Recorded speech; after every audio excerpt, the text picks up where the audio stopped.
Bismillahirrahmanirrahim. Assalamualaikum warahmatullahi wabarakatuh. Pemirsa dimanapun kita berada, Alhamdulillah kita bisa kembali hadir di DNA Business Channel. Lanjutan dari pembicaraan kita beberapa hari yang lalu terkait dengan klasifikasi ilmu menurut Al-Ghazali. Hari ini saya ingin mencoba mengungkap sebenarnya menurut Hujatul Islam ini, ilmu dari cara mencarinya ini apakah wajib semua atau bagaimana? Nah, Al-Ghazali ternyata membagi hukum mencari ilmu itu ke dalam dua kelompok besar. Yang pertama yang disebut istilah fardu ain. Jadi ilmu ada yang diwajibkan secara fardu kepada setiap umat muslim, kepada setiap umat mukmin. Jadi siapapun yang menyatakan dirinya bertaslim terhadap agama Allah dan Muhammad sebagai Rasul dan Nabi yang terakhir, dia wajib setiap orang itu untuk mempelajari ilmu yang berkaitan langsung dengan sesuatu yang menurut Al-Ghazali itu adalah ilmu itu dapat menyelamatkan manusia dari kebinasaan dan mampu meningkatkan harkat dan martabat dia baik di mata manusia maupun di mata Allah Subhanahu wa taala. Ilmu sejenis ini menurut Al-Ghazali itu hukumnya wajib untuk dipelajari oleh setiap umat Islam. Jadi tidak ada satupun umat Islam yang lengah, yang bebas untuk tidak bisa atau menyatakan tidak memiliki kesanggupan, kemampuan untuk mempelajarinya. Jadi memang ada ilmu yang secara personal itu menjadi wajib dimiliki oleh setiap umat Islam. Hukum itu disebut istilah fardu ain menurut Al-Ghazali. Dalam soal apa? Ternyata ada tiga menurut Al-Ghazali. Yang pertama yang berkaitan dengan soal keyakinan atau akidah. Yang kedua berkaitan dengan soal perbuatan yang harus kita lakukan, bisa juga disebut sebagai muamalah. Dan kemudian yang ketiga yang bersifat larangan, tentu saja masih termasuk juga ke dalam kategori tindakan-tindakan dan perbuatan-perbuatan kita yang dilarang oleh Allah Subhanahu wa taala. Misalnya begini, setiap umat Islam itu wajib memiliki kemampuan untuk membaca kalimat syahadat. Asyhadu an la ilaha illallah wa asyhadu anna Muhammadar Rasulullah. Itu adalah kewajiban setiap umat Islam. Tidak boleh ada seorang pun di antara umat Islam yang menyatakan diri tidak bisa untuk mengatakan kata asyhadu an la ilaha illallah disertai juga dengan tidak mengerti apa yang dimaksud dengan kata asyhadu an la ilaha illallah. Setiap umat Islam itu dituntut memiliki kesanggupan dan kemampuan untuk memiliki kesanggupan menyebutkan kata asyhadu an la ilaha illallah beserta isi kandungan yang terdapat di dalamnya, meyakini apa yang disebut dengan kata asyhadu an la ilaha illallah wa asyhadu anna Muhammadar Rasulullah. Itu wajib. Setiap umat Islam juga diwajibkan misalnya untuk bisa memahami, untuk bisa membaca Al-Quran. Bagaimana mungkin seorang menyatakan diri sebagai pengikut agama Nabi Muhammad tapi dia tidak memiliki kesanggupan untuk membaca Al-Quran? Dia juga fardu ain hukumnya untuk bisa membaca hadis-hadis Nabi. Jadi membaca Al-Quran, membaca hadis Nabi itu menjadi fardu ain, wajib bagi setiap umat Islam untuk bisa membacanya. Kemudian juga umat Islam itu dalam konteks perbuatan, dalam konteks tindakan juga dituntut memiliki kesanggupan. Setiap umat Islam tidak ada sesuatu pun, tidak seorang pun yang terbebas dari kewajiban ini. Misalnya ketika seseorang itu dituntut untuk bisa melaksanakan sholat, maka konsekuensinya dia harus bisa membaca bacaan sholat. Jadi tidak mungkin ada seseorang menyatakan diri sebagai pengikut agama Nabi Muhammad, tetapi dia tidak bisa melaksanakan sholat, dia tidak bisa membaca bacaan-bacaan sholat. Jadi dari mulai takbiratul ihram sampai salam dia harus bisa.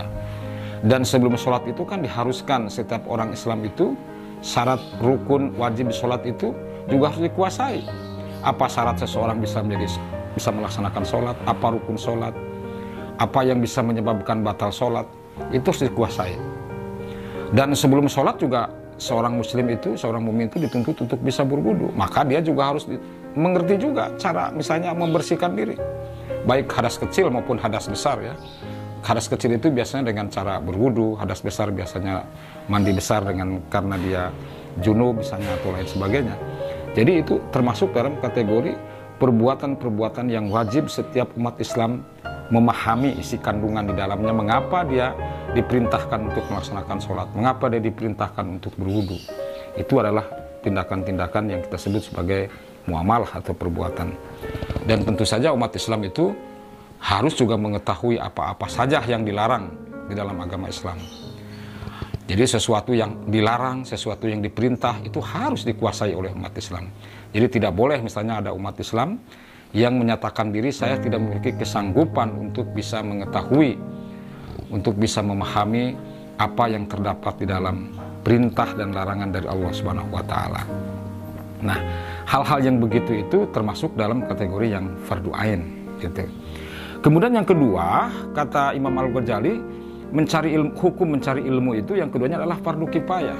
Jadi fardu kifayah itu tidak diwajibkan kepada setiap umat muslim, tidak diwajibkan kepada setiap umat mukmin, tetapi bisa diwakili, gitu ya, bisa diwakili. Nah, soal fardu kifayah ini saya kira beberapa episode sebelumnya saya sudah menyatakan bahwa yang fardu kifayah ini terbagi dalam dua kategori besar. Yang pertama yang disebut dengan istilah syar'i, kemudian yang kedua disebut istilah ghair syar'i. Jadi sudah saya jelaskan sebelumnya.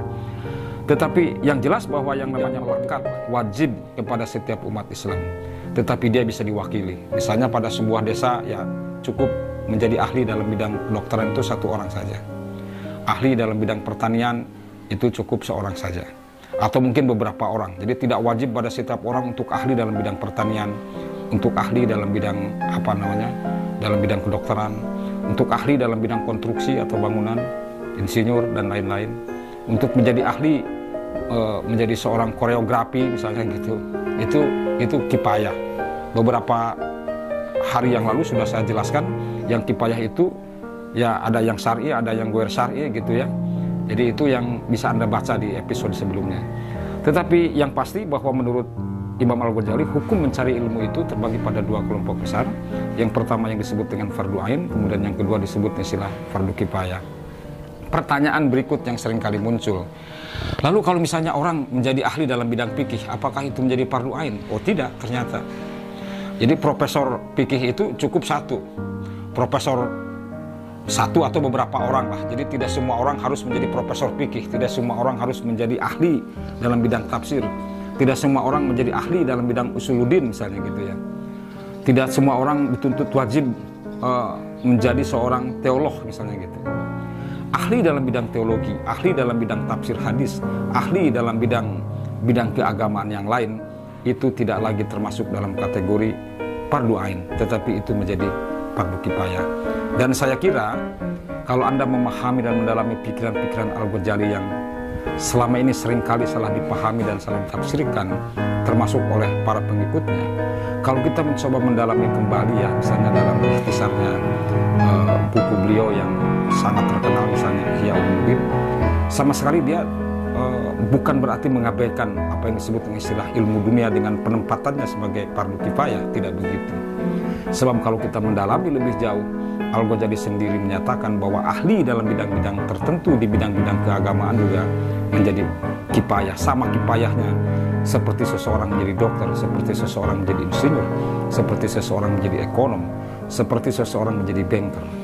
Jadi ahli dalam bidang fikih, ahli dalam bidang teologi, atau ahli dalam bidang ilmu tauhid, ahli dalam bidang ilmu kalam, ahli dalam bidang-bidang yang lain yang langsung berhubungan dengan persoalan-persoalan keagamaan, itu menjadi fardu kifayah, tidak lagi menjadi fardu ain. Oleh karena itu kalau saudara-saudara misalnya ingin meneruskan pengetahuan saudara tentang sesuatu, misalnya termasuk dalam soal-soal yang tadi kita sebut sebagai soal-soal agama, maka sebetulnya itu tidak termasuk dalam kategori fardu ain, tetapi itu termasuk dalam kategori fardu kifayah. Sekian, sampai berjumpa di edisi berikut. Assalamualaikum warahmatullahi wabarakatuh.